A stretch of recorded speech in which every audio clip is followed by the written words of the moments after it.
My grandson threw hot water on me. Life after 60 is about making bold choices. Here's why I left. Welcome to Stories TH, where we explore life after 60 with inspiration and motivation. If you're over 60 or simply want to plan for a fulfilling future, this video is for you. Join us as we discover how to embrace new opportunities and live your best life after 60. Don't forget to like the video and subscribe to Stories TH for more tips on how to thrive in your golden years. It was Noah's 6th birthday, and the house was alive with excitement. The sounds of children's laughter filled the air as they raced through the living room, their energy infectious. The smell of buttercream frosting mixed with the noise of wrapping paper being torn open and plastic toys being unwrapped. It was loud, chaotic, and exactly the way a kid's birthday party should be. I watched from the kitchen, a silent observer in the middle of this whirlwind. I could hear the laughter and the cheers from the other room, but it all felt distant, like I was separated by a thick wall. The kitchen door remained shut, and all I could make out were the sounds, the echoes of voices, but no real conversations. No one was looking for me. No one noticed me. My daughter Vivian and her husband Mark were kneeling beside Noah, smiling at him with admiration as he proudly showed off his superhero costume. Robert, my husband, was sprawled on the couch, making exaggerated whooshing noises with a toy in his hand, trying to get Noah to laugh. It was all so lively, so joyful. Yet, as I stood there chopping vegetables and stirring pots, I felt completely invisible. No one acknowledged the hours I had spent preparing for this day. No one cared that I had cooked the meal, baked the cake, and spent my entire day in the kitchen, working for them. It wasn't the first time I felt this way. For years, I had poured myself into this family, into my marriage, into raising my daughter, into making every meal and cleaning every mess. But this time, something inside me had shifted. For the first time, I realized I didn't belong here, not truly. I was just the person who kept the house running, the one who made sure everyone else was taken care of, but never the one who was seen or appreciated. As I continued working in the kitchen, Vivian's voice floated in from the living room. She asked if I could make Noah's favorite pudding and if I could add soybeans to the baked beans. She was polite, but it was like she expected it, as if I had no other purpose than to serve her and her family. Even when she mentioned the chicken pot pie, I could hear the faint tone of expectation in her voice. It wasn't gratitude or love, it was just something she thought I was supposed to do. I called out to Robert for help, asking him to wash the meat for me. But there was no answer. I called again, louder this time, but still nothing. I stood there for a moment, waiting, and then gave up. The truth hit me hard. I'd spent hours in the kitchen, working myself to exhaustion, and no one cared. I was invisible. This wasn't the family I had envisioned. 3 hours later, the kitchen looked like a war zone, dirty pots piled in the sink, oil splattered on the floor, and my hands were swollen from hours of chopping. But I couldn't stop. I had to finish. I had to make sure everything was perfect, even if no one else cared. Before I served the food, I took a deep breath and reminded myself that I had something exciting to share. I had a lottery ticket in my pocket, just a whim I'd bought that morning at the grocery store. When I scratched it off earlier, I had frozen $10,000. I couldn't believe it. I checked it over and over again, convinced it had to be a mistake. But no, it was real. For the first time in years, I had something just for me. I had planned to share the news during dinner to surprise everyone with a little bit of good fortune. Maybe I could buy Noah a gift or even give myself something nice for once. But before I could even open my mouth, Noah barged into the kitchen, his face twisted in frustration. "You didn't bring out the cake," he snapped, and without warning, he hurled a cup of soda at me. The sticky liquid splashed across my chest, soaking my clothes. My heart sank. Robert's voice called from the other room, "Oh, come on, he's just a kid. Don't make a scene." But it wasn't just a scene. It was everything. I had spent hours preparing, making sure everything was perfect, and this was my reward. No one cared. No one stood up for me. I was nothing more than an inconvenience, an afterthought in my own home. The worst part was that no one even noticed. No one came to check on me, to ask if I was okay. They just continued with their meal, continuing to eat, to laugh, to carry on with their lives. It wasn't just the soda. It was everything that had led up to this moment. The years of being the invisible woman in my own house. The years of silence, of serving without ever receiving anything in return. And then, just as I was about to turn and leave, I saw her. Diana. She was sitting at the table, close to Robert, close enough that it was clear she had taken my place long before I even realized it. She looked at me with that soft, practiced smile, the kind of smile that belonged to someone who was in control, who knew exactly where she stood. And in that moment, I realized she had taken everything. I opened my mouth to greet her, but Robert cut me off, telling me I was taking too long and that people were starving. There was again. My life, my worth, was nothing more than an inconvenience to them. Noah, in his innocence, continued to lie for their approval, making up stories to get attention, to be seen. And Robert, ever the manipulator, did nothing but fuel it. He told me not to make a scene, to stop ruining the night, to just sit back and be quiet. But I was done. I want a divorce. The words came out of my mouth, surprising even me. The room fell silent, the tension thick in the air. Robert looked at me, a sneer on his face, asking me if I really thought I could walk away at my age. "You're 67, he said with a mocking tone. "Do you think anyone will want you?" And that was when I realized it wasn't about age. It was about reclaiming my life. It was about standing up for myself after years of silence. "I don't need you anymore." I turned and walked away from the table, from my family, from the life I had spent decades building. The weight that had been sitting on my chest for so long felt lighter as I made my way out the door. I was done, and for the first time in my life, I felt free. It was Noah's 6th birthday, and the house was buzzing with life. The kids were running through the living room, shrieking with joy. The smell of buttercream frosting and the sound of crinkling wrapping paper filled the air as presents were torn open. Laughter, pop music, and the excited chaos of running feet created a lively atmosphere. A perfect scene for a child's birthday celebration. But as I stood in the kitchen, I felt an emptiness that was hard to ignore. My daughter, Vivian, and her husband, Mark, were kneeling beside Noah, smiling and admiring him as he proudly showed off his new superhero costume. Robert, my husband, was sinking into the couch, amused, making playful noises with a toy to get Noah to laugh. It was a beautiful moment for them, but for me, it felt like I was invisible. I was in the kitchen, chopping, sautéing, stirring, checking the oven, all while the party continued without me. I had spent hours preparing the food, putting together dishes that would feed this loud, chaotic gathering. But no one came to check on me. No one acknowledged the effort I had put in. I was just the one in the kitchen, making everything happen behind the scenes. No one saw me, not really. Vivian's voice floated in from the other room, asking if I could make Noah's favorite vanilla pudding and if I could add soybeans to the baked beans. She mentioned a chicken pot pie too, saying that mine was better than any restaurant she had been to. I smiled faintly, but didn't respond. It was a hollow smile, one that looked real only if you didn't look too closely.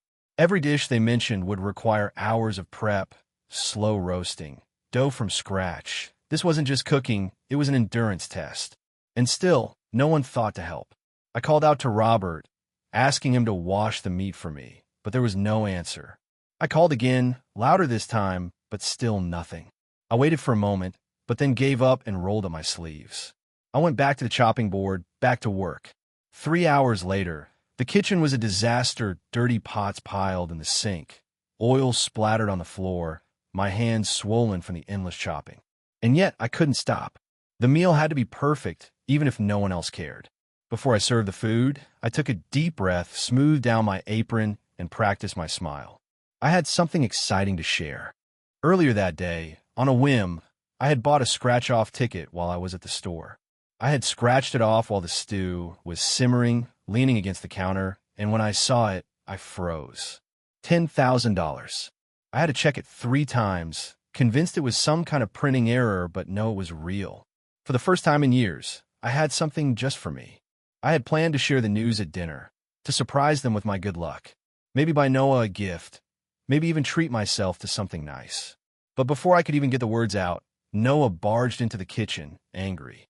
"You didn't bring out the cake," he snapped, and before I could respond, he grabbed a cup of soda from the counter and threw it at me. The liquid splashed across my chest, soaking through my shirt. The moment froze. My heart sank. Robert called from the living room. "Oh, come on, he's just a kid. Don't make a scene." But it wasn't just the soda, it was everything. The hours spent preparing the meal, the effort, the love, and yet I was still treated as nothing more than a servant. No one cared. No one stepped in to help. The family I'd spent my life serving had turned on me, and I felt more invisible than ever. Noah ran back to the living room, crying and making accusations that I had been sneaking food. Robert scolded me, saying I was picking a fight with a 6-year-old. And then, just as quickly, Vivian dismissed it all, saying Noah didn't know any better. She patted him on the back and encouraged him to calm down. Meanwhile, I was left standing there, my heart breaking. And then I saw her, Diana. She was sitting at the table, next to Robert, with a look that said she had already taken my place. She smiled at me, polite, but there was no mistaking the way she had inserted herself into this family. I opened my mouth to greet her, but Robert cut me off, chastising me for taking so long to finish in the kitchen. He didn't even ask if I was okay, he just scolded me. I looked around the room at the family I had spent decades with. No one stood up for me. No one spoke out. And that was the moment I knew I was done. I want a divorce. The words left my mouth, and the room went silent. Robert scoffed, sneered, and tried to downplay it, but I was firm. I didn't care what he said anymore. I had spent years sacrificing myself, my time, my love, and all I got in return was rejection. For the first time in my life, I chose myself. The silence in the room was thick. Robert's anger flared, and he tried to control the situation, but I was done. I wasn't going to play the role of the invisible woman anymore. I had spent enough years in this house, cooking, cleaning, caring for everyone, and never getting anything in return. I was finished. I turned to leave, and Robert, full of rage, tried to stop me, but this time I didn't flinch. "If you want a divorce, you'll have to face the consequences." I ignored his threats and walked out of that house for the last time. As I stepped out into the world, the weight I had been carrying for so long lifted off my shoulders. I had no idea what the future would bring, but for the first time in decades, I felt free. It was Noah's 6th birthday, and the house was filled with excitement. Laughter and shrieks of joy echoed as children ran through the living room, tearing open presents. The smell of buttercream frosting filled the air, mingling with the lively pop music and the chaotic sounds of running feet. The atmosphere was festive and vibrant, exactly as it should be for a child's birthday party. But amidst all this, I felt a strange emptiness that I couldn't shake off. Vivian, my daughter, and her husband, Mark, were kneeling beside Noah, watching him proudly display his new superhero costume, a cheap one bought from the supermarket. He waved a plastic sword as if he had just returned from a victorious battle. Robert, my husband, was lounging on the couch, chuckling as he waved a little toy in front of Noah, making exaggerated whoosh and roar sounds to get a laugh. The family was wrapped up in the moment, but I couldn't help but feel like an outsider. There I was stuck in the kitchen, chopping, sautéing, and stirring, the sound of the party just beyond the thick wooden door. The kitchen door stayed shut, keeping the noise of the celebration from seeping through. From inside, I could hear only laughter. My own kitchen had become a prison of sorts, one where my role was clear: cook, clean, and stay out of the way. The party outside was theirs, not mine. Vivian's voice cut through the noise, calling to me from the living room. She asked if I had remembered to make Noah's favorite vanilla pudding and if I could add some soybeans to the baked beans, as well as make a chicken pot pie. She told me it was the best one she had ever had at any restaurant. I smiled faintly, but it was a hollow smile. No one truly understood what it took to make these dishes. They weren't just meals. They were hours of effort, slow roasting, marinating, kneading dough from scratch. But no one saw that, and no one cared. No one stepped in to help. I called out to Robert, asking him to wash the meat for me. The party carried on as if I hadn't spoken. I waited, then called louder. Still, no answer. I rolled up my sleeves, sighed, and got back to work. Hours passed. The kitchen looked like a disaster zone, dirty pots piled high in the sink, oil splattered across the floor, and my hands swollen from the endless chopping. My back ached from standing so long, but I couldn't stop. I had a job to do. I had to make sure the meal was perfect, even if no one else cared. Finally, after what felt like an eternity, I took a breath and smoothed down my apron. I had something important to share, something that might bring a little excitement into the room. That morning, on a whim, I had bought a scratch-off ticket while I was at the store. I scratched it off while the stew was simmering, standing at the counter with my hands on the edge. I froze. $10,000. I scanned it 3 times, convinced it was some kind of mistake, but no, it was real. I had won $10,000 from a $2 scratcher. The realization hit me like a wave. This could change everything. I wasn't just a housewife anymore. I had something to offer, something of my own, something I had earned. I had planned to tell the family at dinner, to surprise them with the good news. Maybe buy Noah a gift, maybe treat myself to something nice. But before I could say a word, Noah stormed into the kitchen, angry. "You didn't bring out the cake," he snapped, throwing a full cup of soda at me. The liquid splashed across my chest, soaking through my shirt. I stood there, shocked, the sticky liquid burning my skin. My heart sank as I backed away, but before I could even react, Robert shouted from the living room, "Oh, come on, he's just a kid. Don't make a scene." My mind raced. I had spent hours making this meal, working hard, and all I got was this? The laughter from the party continued outside. No one came to check on me. No one even acknowledged what had just happened.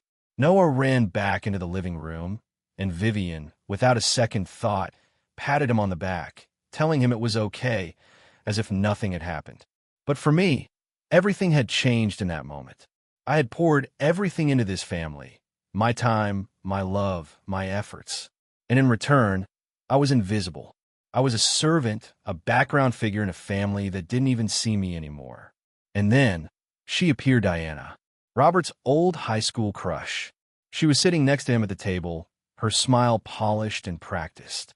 She looked at me, and it took me a moment to recognize her face. Diana Harper, the girl Robert had once adored, the one he had written love letters to in high school, the one he had left behind when he married me. But now, she was sitting at my table, acting as if she had always belonged there. Robert, ever the master of control, didn't even notice how his presence had shifted. He was more concerned about the mess in the kitchen, more focused on the meal I had been preparing for hours than on the human being behind it. When I tried to explain the situation, Robert shot me down, telling me it was Noah's birthday and I shouldn't ruin the evening. But it wasn't just a birthday, it was my life, my silence, my years of neglect, and I couldn't keep pretending. "I want a divorce," I said, my voice steady, but the words reverberated through the room, shaking everyone out of their denial. The room fell silent, and Robert's eyes flickered with irritation. But there was something else there too, fear. The facade of the happy family had started to crack, and Robert could feel it. For the first time, I stood up for myself. I wasn't just a wife anymore. I wasn't a servant. I was a woman who had spent too many years sacrificing for everyone else, and now it was time for me to choose myself. It was a day I had been looking forward to, the chaos of my grandson Noah's 6th birthday. The house was a whirlwind of energy as kids dashed through the living room, their shrieks of joy filling the air. The crinkle of wrapping paper and the hum of pop music were accompanied by the unmistakable smell of buttercream frosting. The party was loud, messy, and full of life, exactly how a child's birthday should be. But as the excitement swirled around me, I felt a deep emptiness growing within me. Vivian, my daughter, and her husband Mark were kneeling beside Noah, who proudly stood in his superhero costume, complete with a plastic sword. He waved it like a victorious warrior returning from battle. Robert, my husband, was slouched on the couch, laughing and making exaggerated whooshing sounds as he waved a toy in front of Noah's face, trying to get a laugh out of him. The whole family was caught up in the moment, yet I stood there, feeling invisible. There I was, in the kitchen, preparing meal after meal, the sounds of the party muffled behind the thick wooden door. I chopped, sautéed, stirred, and checked the oven, moving back and forth like a waitress on a busy Saturday night. Every dish required hours of preparation, marinating, slow roasting, kneading dough from scratch. It wasn't just a meal I was preparing, it was an endurance test. But no one seemed to notice. The laughter from the party outside continued, but it only served to remind me of my isolation. Vivian's voice cut through the noise, calling me from the living room. She asked if I had remembered Noah's favorite vanilla pudding and whether I could add some soybeans to the baked beans. She even asked for a chicken pot pie, complimenting me on how it was the best she had ever tasted at any restaurant. I smiled faintly, but didn't respond. It was a hollow smile. None of them truly understood the effort that went into these dishes. The cooking, the planning, the years of sacrifice. But they never saw that.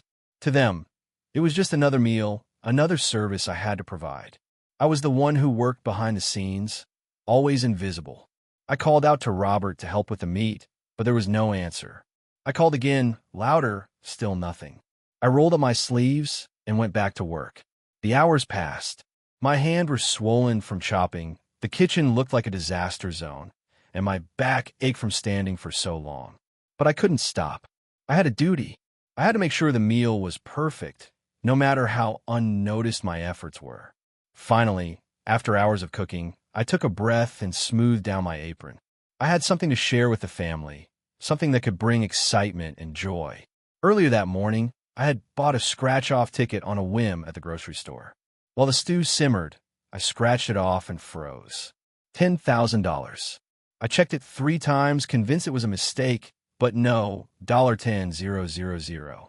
It was real. I had won it from a $2 scratcher. It felt like a sign, a message from the universe telling me that I didn't have to live this way anymore. I had earned this money, and for the first time in a long while, I felt a sense of control, of freedom. I had planned to tell the family at dinner. I wanted to surprise them, share the winnings. It wasn't a huge amount, but it was enough to buy something nice for Noah and maybe something for myself. But before I could even get the chance to share my good news, Noah came into the kitchen, upset. He yelled at me for not bringing out the cake and accused me of sneaking food behind his back. He then flung a cup of soda at me. The cold, sticky liquid splashed across my chest, soaking my clothes. I was stunned, standing there with no time to react. Robert's voice shouted from the living room. "Oh, come on, he's just a kid. Don't make a scene." I stood frozen, dripping with soda, my palms burning from the shock. The laughter and chaos from the party outside continued, but no one came to check on me. No one even acknowledged what had just happened. Noah ran back into the living room, and Vivian, without a second thought, patted him on the back, telling him it was okay. They carried on with their celebration, while I stood there, invisible. That was the moment I realized I had been relegated to the background of my own family. I'd spent years, decades, taking care of them, making sure they had everything they needed, but I had nothing for myself. I was ignored, dismissed, and replaced without a second thought. The pain of it all hit me like a tidal wave. And then, she appeared, Diana, Robert's old high school crush. She was sitting at the table, close to him, as if she had always belonged there. She smiled at me, and it took me a moment to recognize her face. Diana Harper, the girl Robert had once adored, the one he had written love letters to, the one he had left behind when he married me. But now, here she was sitting at my table, acting as though she had always been a part of this family. Robert, ever the manipulator, didn't even notice the shift in the room. He didn't see how Diana's presence was erasing me, replacing me.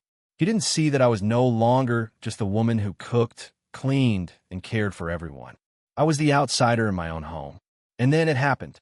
I looked at Robert, at Diana, at the family gathered around the table, and for the first time in years, I stood up for myself. I wasn't just a wife anymore. I wasn't just a mother. I was a woman who deserved respect, and I wasn't going to stay in a situation where I was constantly ignored and belittled. I want a divorce, I said, my voice steady. The room fell silent. Robert, Diana, Vivian, Mark, they all looked at me as if I had just detonated a bomb in the middle of dinner. Robert sneered, asking if I thought I was still young enough to start over, but I didn't flinch. The truth was out. I wasn't going to be the invisible one anymore. That night, I walked out. I wasn't going to stay in a house where I wasn't wanted, where my efforts meant nothing, and where my family had turned their backs on me. The next chapter of my life was beginning, and for the first time, I was going to live for myself. It was Noah's 6th birthday, and the house was alive with noise. The living room was filled with the shrieks and laughter of children tearing through the space, wrapped presents being torn open in a frenzy. The scent of buttercream frosting wafted through the air, blending with the upbeat pop music that kept the energy high. It was chaotic, it was loud, and it was a party, just as a child's birthday should be.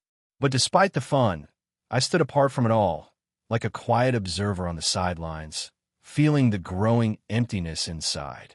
My daughter, Vivian, and her husband, Mark, were kneeling beside Noah, who stood proudly in the middle of the scene, dressed from head to toe in a cheap superhero costume. He waved a plastic sword around, looking like a tiny warrior just returned victorious from some grand adventure. Robert, my husband, was lounging on the couch, chuckling as he waved a little toy in front of Noah's face, making exaggerated noises to get a laugh from him. The whole room was wrapped in the comfort of familiarity, yet I was painfully aware that I was merely part of the background. There I was in the kitchen, alone with my thoughts and the task at hand.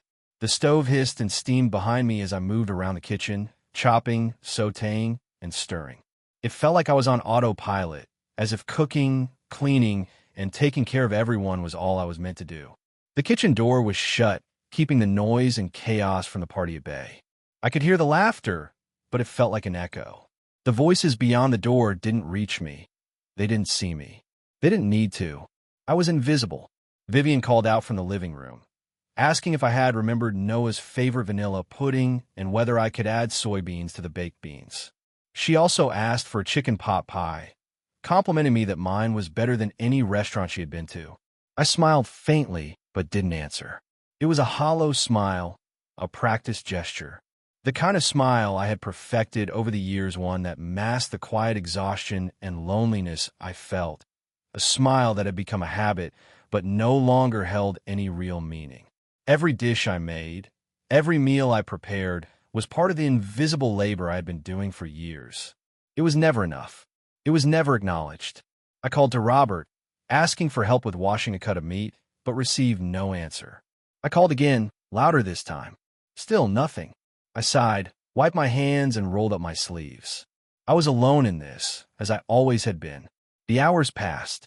My hands became swollen from all the chopping, and the kitchen looked like a disaster zone. My back ached, but I pushed on. I couldn't stop. The meal had to be perfect. They were counting on me, or at least that's what I told myself. 3 hours later, the kitchen was a mess. Pots were piled in the sink, oil splattered across the floor, and my hands were red from the constant work. But before calling everyone at the table, I stopped and took a deep breath. I had something to share with them, something that could finally bring me some recognition. Earlier that morning, I had bought a scratch-off lottery ticket on a whim at the grocery store. While the stew simmered, I scratched it off and froze. $10,000. I checked it 3 times, convinced it had to be a mistake. But no, it was real. I had won. It wasn't a fortune, but it was mine. For the first time in ages, I felt like I had something that was just for me. I had planned to tell them all at dinner, to surprise them with the news. Maybe I could buy Noah a special gift, or even treat myself to something nice. But before I had the chance to share the good news, Noah came barging into the kitchen, his face scrunched in a frown. He snapped at me for not bringing out the cake. He didn't want my food anymore. Before I could react, he grabbed a full cup of soda from the counter and flung it at me. It hit my chest, soaking through my shirt. I stood there, stunned, unable to comprehend what had just happened. Robert's voice rang out from the living room. "Oh, come on, he's just a kid. Don't make a scene." I stood frozen, the sticky liquid dripping down my chest, my mind reeling. I had no words, no strength left to respond. The laughter and chaos continued outside the kitchen, but no one came in to check on me. No one even noticed what had just occurred. Vivian called Noah back into the living room, consoling him. I stood there, my hands trembling, my heart heavy with hurt. No one came to my defense. I was invisible once again, and then she walked in. Diana, Robert's high school sweetheart. I didn't recognize her at first, but then it hit me. Diana Harper, the one Robert had adored, the one he had written love letters to when they were teenagers.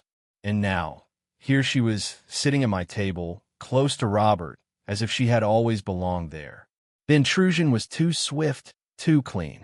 I opened my mouth to greet her, but Robert interrupted me with a sharp glance, demanding I hurry up with dinner. He barely acknowledged my existence. The pain of it all hit me in waves. For years, I had been the one to make dinner, to clean, to care for everyone. But now I was nothing. I wasn't even worth a second glance. Robert smiled at Diana, his face lighting up in a way I hadn't seen in years, and all I could do was stand there, watching them. Noah continued to act out, blaming me for not feeding him, and Robert and Vivian both sided with him. I could feel myself breaking down inside. But I didn't speak up. I didn't argue. I just stood there, the broken plate at my feet, my soul shattered. The realization hit me like a truck. I had been serving this family for decades, but they had never truly seen me. They had never truly appreciated me. And that was when I made my decision. I was done. The years of silent sacrifice, the years of feeling invisible, it all came to a head in that moment. I turned to Robert, my voice steady but filled with resolve. I want a divorce. The room fell silent, and I saw the shock on their faces.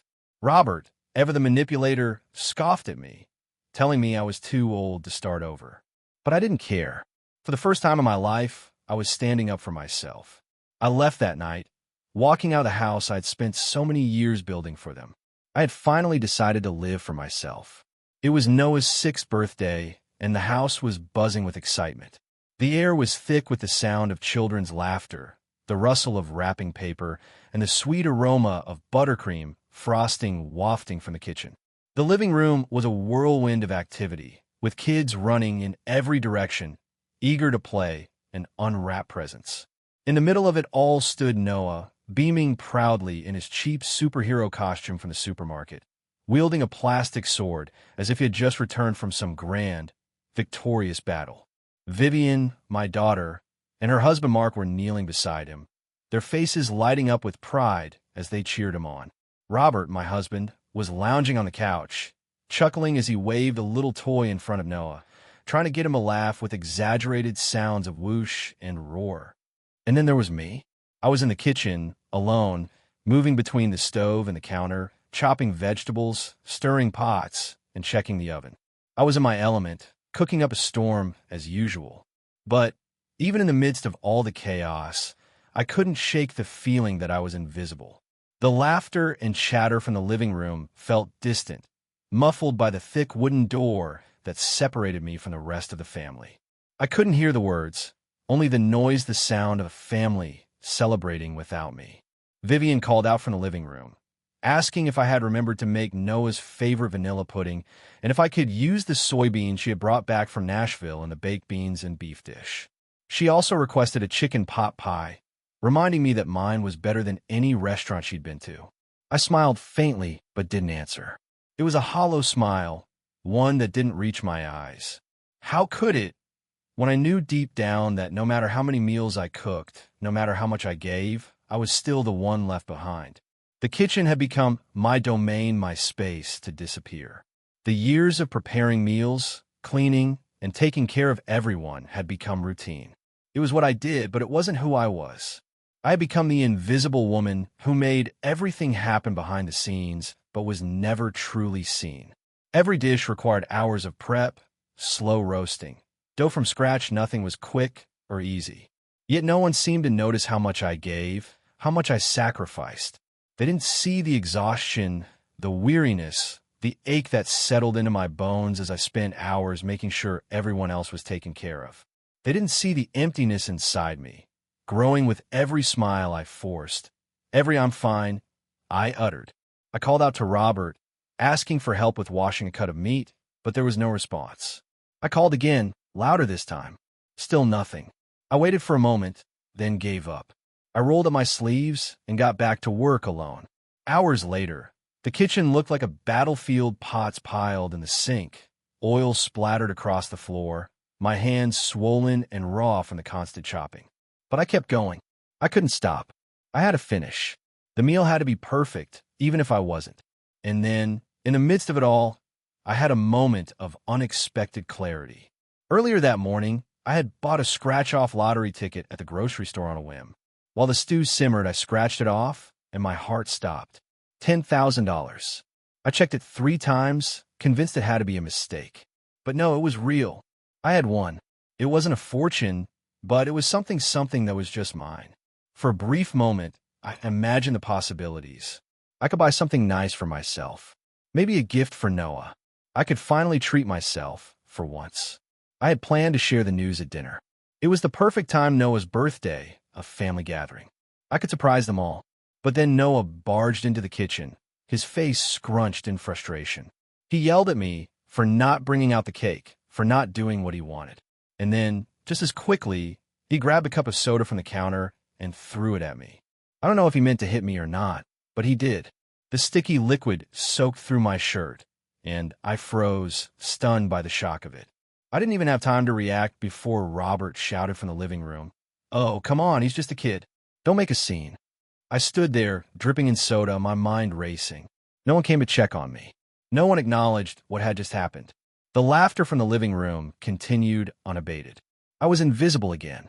I was just the one who cleaned up the mess, who made the food, who took care of everyone without complaint. But today, that invisible woman was done. As I stood there in the kitchen, feeling like a stranger in my own home, the door opened, and in walked Diana, Robert's high school sweetheart. It took me a moment to recognize her, but when I did, the realization hit me like a punch to the gut. Diana was sitting at my table, at my place, like she had always belonged there. And Robert, he was grinning at her, the kind of grin I hadn't seen in years. The smile he used to reserve for me. I stood frozen in the doorway, watching as Robert and Diana interacted, and I felt the weight of all the years of silence and neglect crush me. I had given so much, and this was how it ended. Noah, still upset, continued to accuse me of sneaking food, and when I tried to explain, I was met with Robert's sharp reprimands. The rest of the family didn't defend me. They didn't even seem to notice. I was invisible again, just the background player in a family drama I had never signed up for. And then, as if to cement my place as the outsider, Noah pointed at me and yelled, "I don't want Grandma anymore. I want Grandma Diana." And just like that, I knew I had been written out of this story. The years of sacrifice, of giving, of loving without being seen, it had all led to this moment. I was no longer willing to play this role. I turned to Robert, my voice steady but firm. I want a divorce. The room fell silent, and for the first time in years, I felt like I was finally speaking up for myself. The moment I had been waiting for had arrived, and it was time to take control of my life. It was a typical chaotic family gathering Noah's 6th birthday. The house was a swirl of noise and excitement, children running around, their laughter echoing through the halls. Plastic wrapping crinkled as gifts were opened, and the sweet smell of buttercream frosting filled the air, mingling with the pop music playing in the background. It was loud. It was messy. It was a party. In the middle of it all, Noah stood proudly, dressed head to toe in a cheap superhero costume from the supermarket. He waved a plastic sword around like a knight returning from a victorious battle. Vivian, my daughter, and her husband Mark were kneeling beside him, both of them beaming with pride. Robert, my husband, was lounging on a couch, chuckling as he made exaggerated whooshing and roaring sounds with a toy in his hands, try to get a laugh from Noah. And then there was me, stuck in the kitchen. I moved between the stove and the counter, chopping, stirring, and checking the oven. The sound of the party was muffled behind the thick wooden door. I couldn't hear the words, only the laughter. Always the laughter. I smiled to myself, but it felt empty. I was used to being the invisible one. The one who did everything without complaint, cooking, cleaning, organizing while everyone else had fun. In the midst of all the joy, no one ever seemed to notice how much I did. Vivian called out from the living room, asking if I had remembered to make Noah's favorite vanilla pudding and if I could use the soybeans she'd brought back from Nashville and the baked beans. She even asked for a chicken pot pie, praising mine as better than any restaurant. I smiled faintly, but didn't answer. I could tell by the tone in her voice that she didn't really care about my answer. It was just a formality, something to fill the space between her thoughts. The truth was, none of them seemed to care about me. No one asked how I was doing or if I needed a break. They just assumed I was fine as long as dinner was on the table and everything was in its place. I sighed, wiped my hands on my apron, and walked to the door. I called out to Robert, asking him to come help wash a cut of meat. But there was no response. I called again, louder this time. Still nothing. After a moment, I gave up, I rolled up my sleeves, walked back to the cutting board, and got back to work.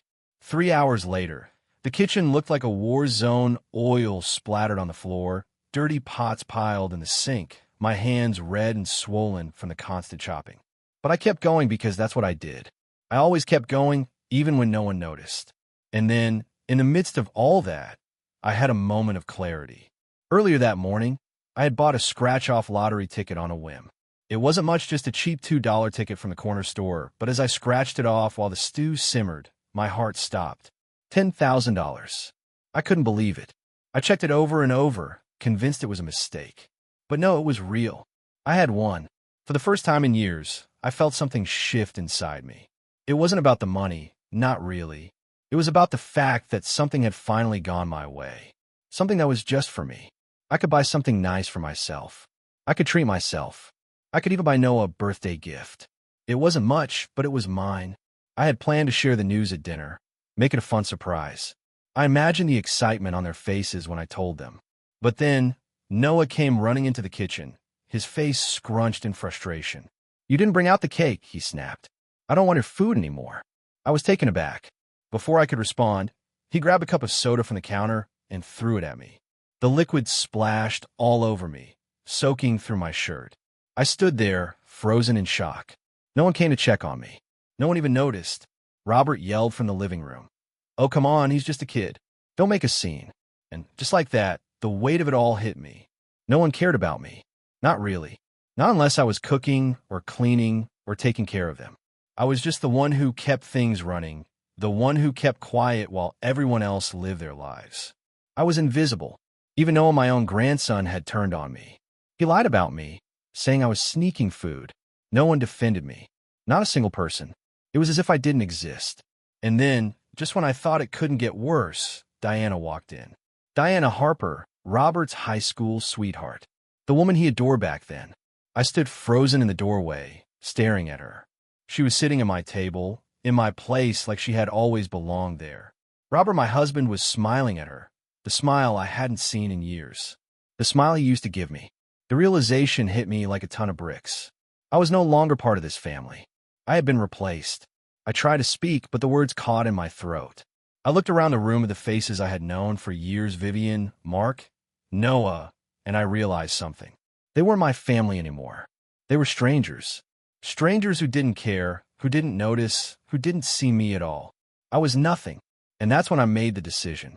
I stood up, walked to the front door, and said it out loud. I want a divorce. It was a simple statement, but it shook the room to its core. Robert's face twisted in anger. Vivian's voice was sharp, full of impatience. "Mom, can you not do this today? It's Noah's birthday." But I didn't care. I had finally said what I needed to say. I wasn't going to be the invisible woman anymore. I wasn't going to sit in the kitchen, cooking and cleaning while everyone else lived their lives. I was done.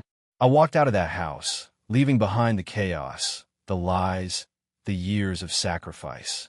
I stepped into the world outside, where I would finally live for myself. And for the first time in a long time, I felt free. It was Noah's 6th birthday, and the house was alive with the typical chaos of a family gathering. Children raced through the living room, shrieking with laughter, their little feet pounding against the hardwood floors. The air was filled with the noise of pop music and the crinkling of plastic wrapping as presents were unwrapped. The scent of buttercream frosting mixed with the sharp, pungent aroma of cooked meat. It was loud. It was messy. It was a party. Vivian, my daughter, and her husband, Mark, knelt beside Noah, who stood proudly in the center of the room, dressed head to toe in a cheap superhero costume from the supermarket. He waved a plastic sword, pretending to fight some unseen villain, as his parents smiled at him, their eyes shining with pride. Robert, my husband, was sunk into the couch, laughing at the antics of the children, waving a little toy around to get Noah to laugh harder. Meanwhile, I was in the kitchen, cooking. The stove hissed and steamed behind me as I moved from one side of the kitchen to the other, chopping, stirring, checking the oven. My hands were sore from hours of work, but I kept going, as I always did. The door to the kitchen was shut, keeping me isolated from the party. I could hear the laughter through the door, but I couldn't make out any words. It was just noise. Laughter. Always laughter. Vivian called from the living room, asking me to remember Noah's favorite vanilla pudding and if I could use the soybeans she'd brought back from Nashville in the baked beans. She even asked for a chicken pot pie, praising mine as better than any restaurant she'd been to. I smiled faintly, but the smile was hollow. I didn't respond. It wasn't because I didn't want to, but because it felt pointless. They never really listened, never really noticed. I sighed, wiped my hands on my apron, and walked to the door to call for Robert's help. "Robert, can you come wash this cut of meat for me?" I called. The laughter outside continued. No answer. I called again, louder this time. Still nothing. I waited, then gave up. I rolled up my sleeves and walked back to the cutting board. 3 hours later, the kitchen looked like a disaster.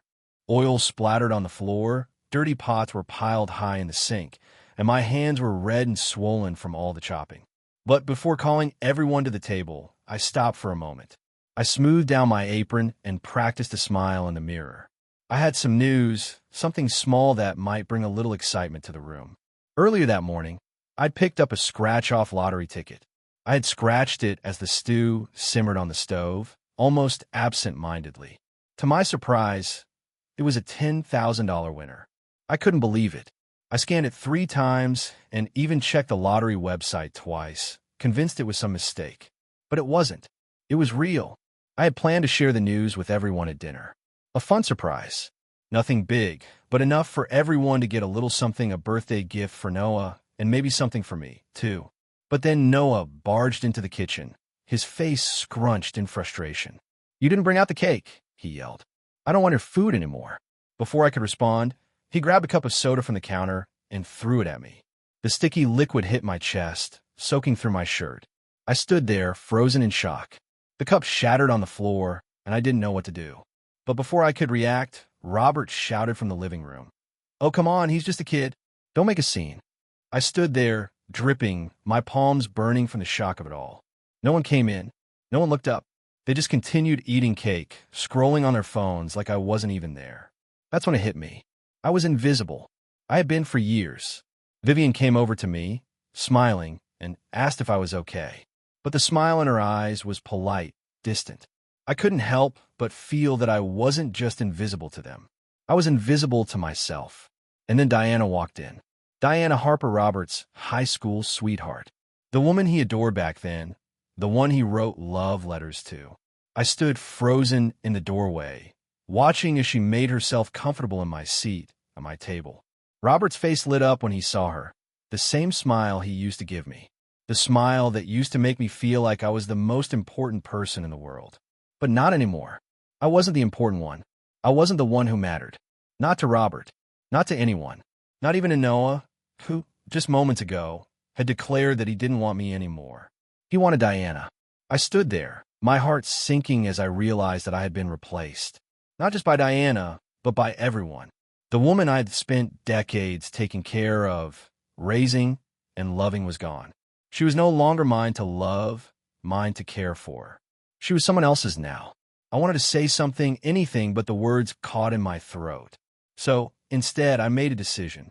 I turned to Robert and said, "I want a divorce." The room fell silent. Robert looked at me like I had just detonated a bomb. He laughed, but there was no warmth in it. Just a cold, bitter sound. He didn't think I meant it. He didn't think I had it in me to leave. But I did. And I wasn't coming back. For the first time in a long time, I felt like I had a voice. A voice that wasn't just for cooking, cleaning, and caring. A voice that said, "I'm done." It was my grandson Noah's 6th birthday, and the house was buzzing with energy. The living room was filled with the shrieks of children, their little feet racing across the floor, jumping and playing. The sound of wrapping paper being torn apart, mixed with the upbeat pop music blaring from the speakers. The scent of buttercream frosting floated through the air, mingling with the smell of freshly cooked food. It was loud, chaotic, and messy, but it was also a party, one of those family moments that you're supposed to treasure. Vivian, my daughter, and her husband, Mark, knelt beside Noah, watching him as he proudly stood at the center of it all. He was dressed in a cheap superhero costume from the supermarket, a plastic sword in his hand, proudly waving it like he had just come back from an epic battle. Robert, my husband, was lounging on the couch, chuckling as he waved a toy in front of Noah's face, making exaggerated noises to get a laugh. As for me, I was in the kitchen, working tirelessly to prepare the meal. The stovetop hissed and steamed as I moved around, chopping, sautéing, stirring, and checking the oven. My hands were sore from the constant motion, but I didn't stop. The kitchen door was shut, keeping me isolated from the party. I could hear the laughter, the joy, but I couldn't make out the words. It was just noise. Laughter. Always laughter. Vivian called out from the living room, asking if I could remember to make Noah's favorite vanilla pudding and if I could use the soybeans she brought back from Nashville in the baked beans. She also wanted a chicken pot pie, one of my specialties. She said, "Yours is better than any restaurant I've been to." I smiled faintly, but it was a hollow smile. I didn't respond. I was too tired, too used to being ignored. I sighed, wiped my hands, and walked to the door to ask Robert for help. "Robert, can you come wash this cut of meat for me?" I called out, but there was no response. I called again, louder this time. Still nothing. I waited a few more moments before giving up. I rolled up my sleeves and went back to work. 3 hours later, the kitchen looked like a war zone. Oil splattered on the floor, dirty pots were piled high in the sink, and my hands were raw and swollen from all the chopping. My back ached from standing for so long, but I pushed through like I always did. But before I could call everyone to the table, I paused for a moment, smoothing down my apron. I had some news, something small that might make them notice me, even just for a second. Earlier that day, I had bought a scratch-off lottery ticket on a whim. I scratched it while the stew simmered, and to my surprise, I had won $10,000. I couldn't believe it. I checked it 3 times, convinced it was a mistake. But it wasn't. It was real. I had planned to share the news at dinner to surprise everyone with a little windfall. It wasn't a huge amount, but enough to get everyone a little something, maybe even a birthday gift for Noah.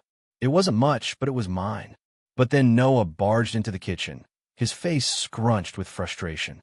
"You didn't bring out the cake," he yelled, his little voice sharp. "I don't want your food anymore."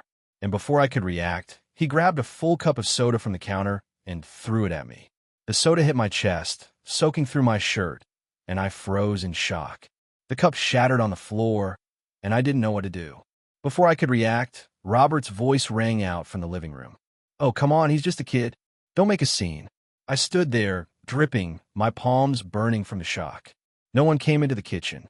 No one even looked up. They just continued eating cake, scrolling on their phones, as if I wasn't even there. In that moment, I realized the truth. I was invisible. I had been invisible for so long, and now I could finally see it. Vivian came into the kitchen, her smile polite but distant. She asked me if I was okay, but her eyes told me everything. I wasn't okay. I hadn't been for a long time.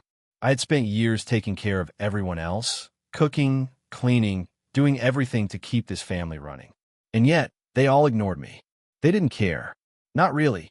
And then, as if to rub salt in the wound, Diana Harper appeared. She was sitting at my table, next to Robert, with a polite smile on her face. She was the one Robert had loved back in high school, the one he had written love letters to, the one he had pined for. I stood there, my heart sinking as I realized she had taken my place, not just at the table, but in Robert's life. I was no longer needed. I wasn't the one who mattered. Diana was now the one who belonged. I didn't belong anymore. My hands trembled as I looked around the room at my family, at the people I had given everything for. Not one of them spoke up for me. Not one of them cared enough to stand up and say something. And that's when it happened. I finally found my voice. I turned to Robert and said, "I want a divorce." The room fell silent. Robert stared at me like I had just detonated a bomb. He laughed, but it was a hollow laugh, one that didn't reach his eyes. He didn't believe me. He didn't think I would follow through. But I would. I was done being invisible, done being ignored, done pretending to be something I wasn't. I walked out of the room and never looked back. For the first time in years, I felt like I was walking in the right direction, toward a life that was finally mine. It was the day after my granddaughter Lily's birthday party, and the house still buzzed with the remnants of yesterday's excitement. The leftover streamers clung to the walls, and the smell of birthday cake lingered in the air. The chaos from the day before was now a quiet hum in the background, but I could still hear the echoes of laughter and the shrieks of joy from the children as they tore through the house. There were gifts scattered around the living room, half opened and discarded, and wrapping paper crinkled beneath my feet as I moved through the space, cleaning up. Vivian, my daughter, was in the kitchen, making breakfast for everyone. It was the same routine every year after the big family gatherings. Everyone gathered around the table to eat, drink, and share stories. But today, there was a slight unease in the air. The smiles felt more forced, the conversation more shallow. I could see it in the way they all moved around me, as if I were an invisible piece in a puzzle that no one could quite figure out. They all had something to say, but no one really said anything that mattered. No one really saw me. I stood by the kitchen counter, stirring the pot of soup that I had been working on for hours, the warmth of the broth rising to meet my face. But even though the smell was comforting, it felt hollow. I was here, standing in my own home, doing everything for everyone else, but there was no real connection. It wasn't always this way, but over the years, it had become more evident. I had become the person who was expected to be there, expected to take care of everyone, but no one seemed to notice what I needed. Vivian called out from the living room, asking if I had remembered to make Lily's favorite pancakes, and if I could use the leftover fruit in the fridge for a smoothie.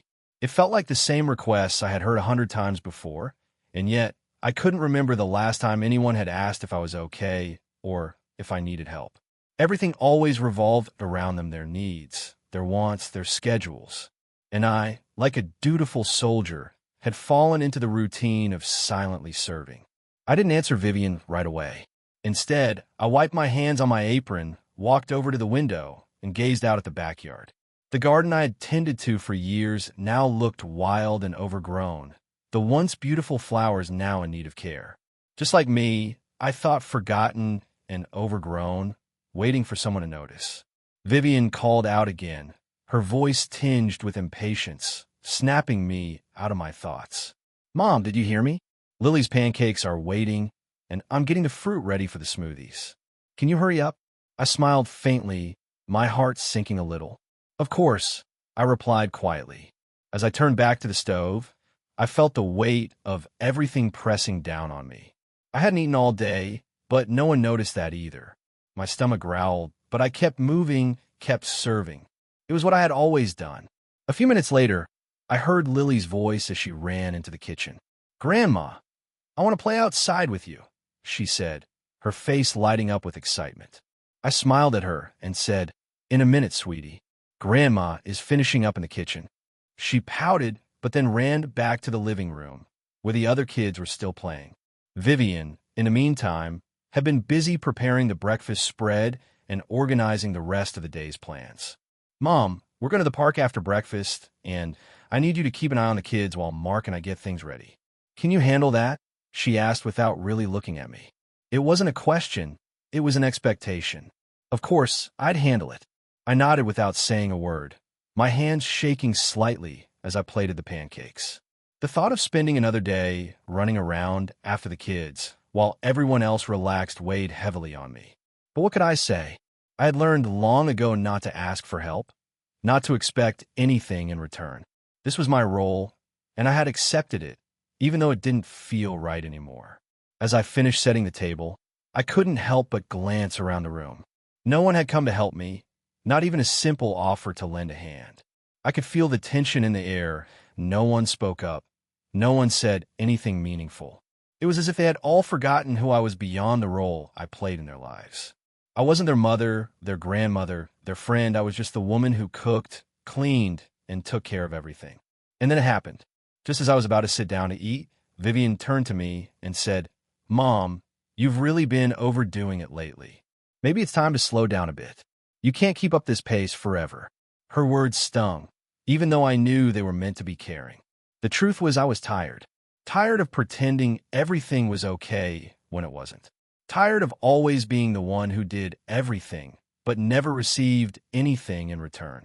I forced a smile, swallowing the lump in my throat. "I'm fine, Vivian." "Really?" I said.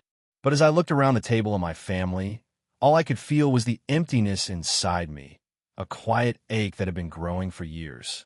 It wasn't just the physical exhaustion, it was the emotional toll of being invisible in my own life. No one saw it, no one noticed. But deep down, I knew it was time to change. It was time to stop pretending. Time to start living for myself.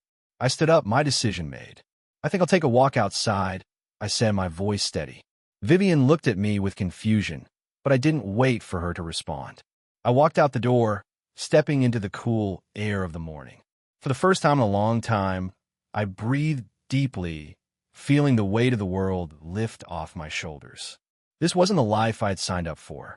It was time to reclaim who I was. Time to stop being the invisible one. Time to live for me. It was a crisp morning, and the kitchen smelled like fresh coffee, bacon, and the warm scent of cinnamon rolls. I stood by the stove, stirring the batter for my famous blueberry pancakes. The table was set, and the plates were waiting. In the living room, the sounds of my grandchildren filled the space, laughing, playing, and making their usual mess. It was the kind of morning I loved, but something about it felt different this time. As I moved from the stove to the counter, my heart ached in ways I hadn't felt in years. I had spent my entire life serving others, my children, my husband, and now my grandchildren. The house always bustled with activity, the walls echoing with the voices of the people I loved. But as I moved through the familiar motions of making breakfast, I began to wonder, when was the last time anyone truly saw me? "Grandma, can you help me with my puzzle?" my grandson Jacob called from the living room. I smiled, my heart swelling with the love I felt for these children. But as I walked over to help, a thought flashed in my mind. When did I stop helping myself? I joined him on the floor, my knees creaking as I knelt beside him. Together, we worked on the puzzle, fitting piece after piece into place. It felt nice to be needed, to be the person they turned to for comfort and guidance. But as I watched them play and heard my daughter, Sarah, call out from the kitchen, it hit me the work, the caregiving, the running around had all been for them. When was it going to be my turn? When was I going to stop giving so much of myself and finally start living for myself? Sarah called again, this time to remind me to add sugar to the lemonade, and the small but powerful question lingered in my mind. When did I lose myself in all this? It wasn't always this way. I remember a time when I was my own person, when I had dreams, plans, and a life outside of my role as a wife, mother, and grandmother. But somewhere along the way, I lost that part of myself. Over the years, I had quietly given up pieces of my identity, thinking that serving others would bring fulfillment. I convinced myself that my purpose was to care for my family, to always be the one who was strong, reliable, and steady. And yet, now, I felt invisible, like I was a background character in my own life. As I added sugar to the lemonade and stirred it, I felt a flicker of resentment. Not toward my family, but toward the life I had built. Was this really all there was? A life of quiet sacrifice and invisible labor? I sighed and walked over to the window, looking out at the garden. The flowers were blooming, the sun shining down on a backyard, and for a moment, it felt like everything was right in the world. But that moment didn't last long. As I glanced back toward the house, the reality of my life settled back in. My children and grandchildren were happy, and they loved me, of course, but somewhere along the way, I had stopped living for myself. As I stood there, looking out at the world I'd spent so much time nurturing, I realized something important. It wasn't too late. It wasn't too late to reclaim my own happiness, to rediscover the passions I had buried for years.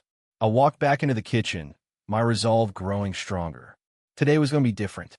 Today, I wasn't going to be the person who cooked, cleaned, and cared for everyone else. Today, I was going to be the person who took care of myself, too. I finished preparing breakfast and called everyone to the table. As we sat down to eat, I watched my family pass the syrup, reach for pancakes, and laugh together. They were happy, and I was happy too, but there was something else that had shifted inside me.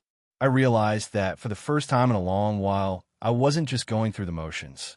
I wasn't just a caretaker, I was a person with hopes, dreams, and a life beyond my family's expectations. Later that day, after everyone had left, I found myself sitting alone on the porch with a cup of tea.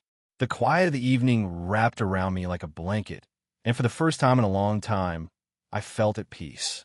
I thought about my life, the sacrifices and the years I had spent putting others first. but I also thought about what lay ahead. The future wasn't just about taking care of others, it was about finally taking care of myself. In that moment, I made a promise to myself. I would start living for me.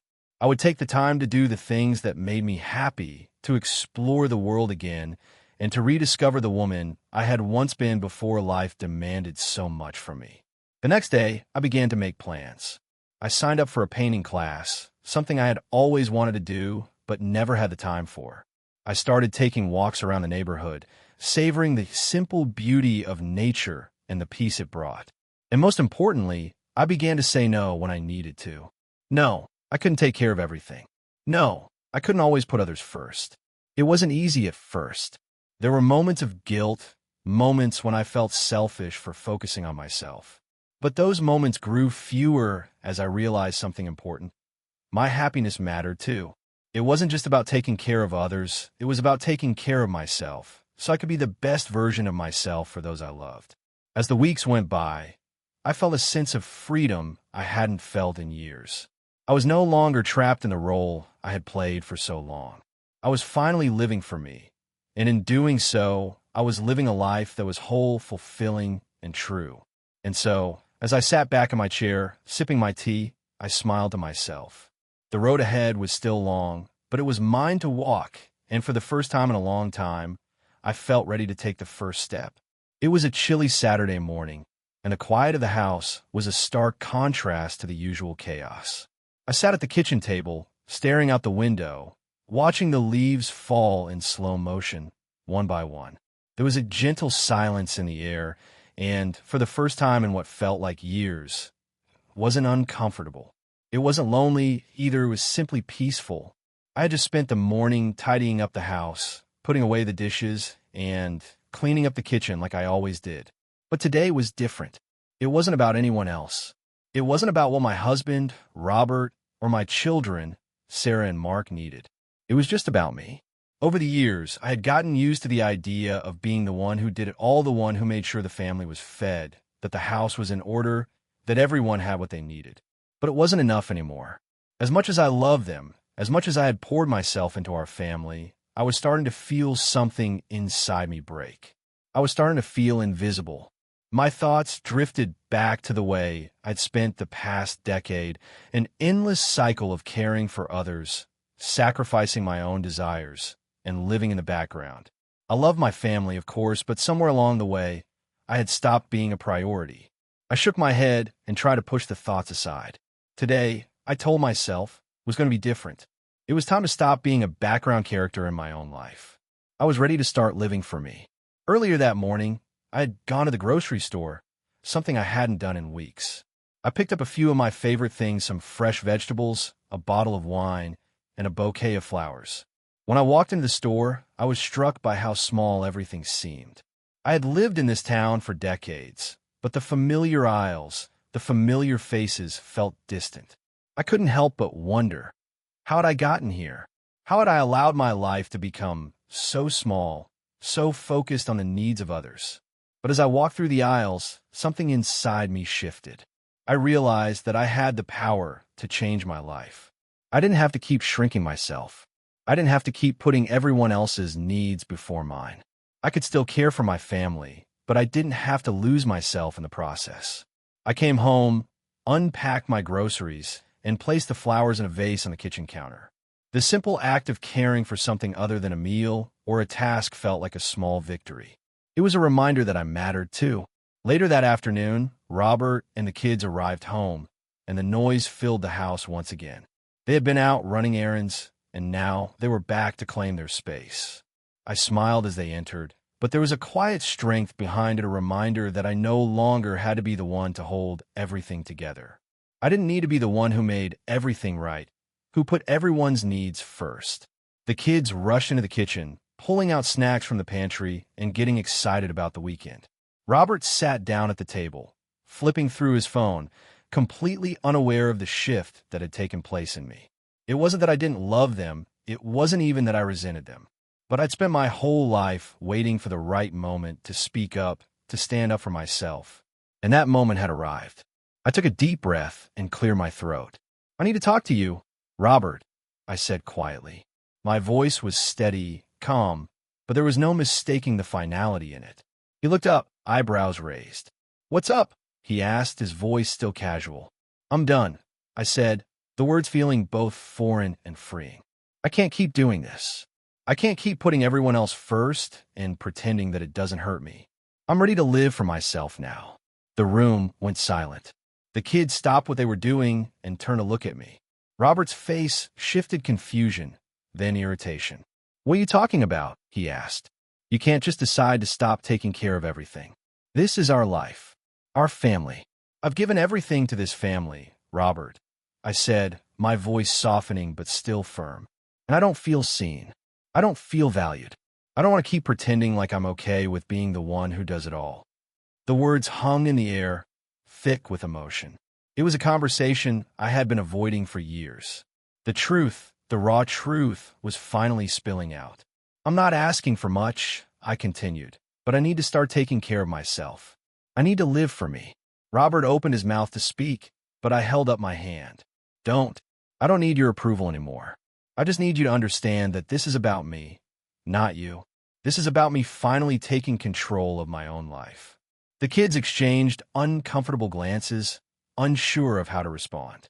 And for a moment, I could see them really see them without the weight of my own expectations clouding my vision. They weren't the problem. They weren't the reason I felt invisible. The problem was me. I had let myself disappear in the name of love and duty. Later that evening, after dinner, I sat alone on the porch. The cool breeze brushed against my skin as I looked up at the stars. For the first time in a long time, I felt at peace. I had spoken up.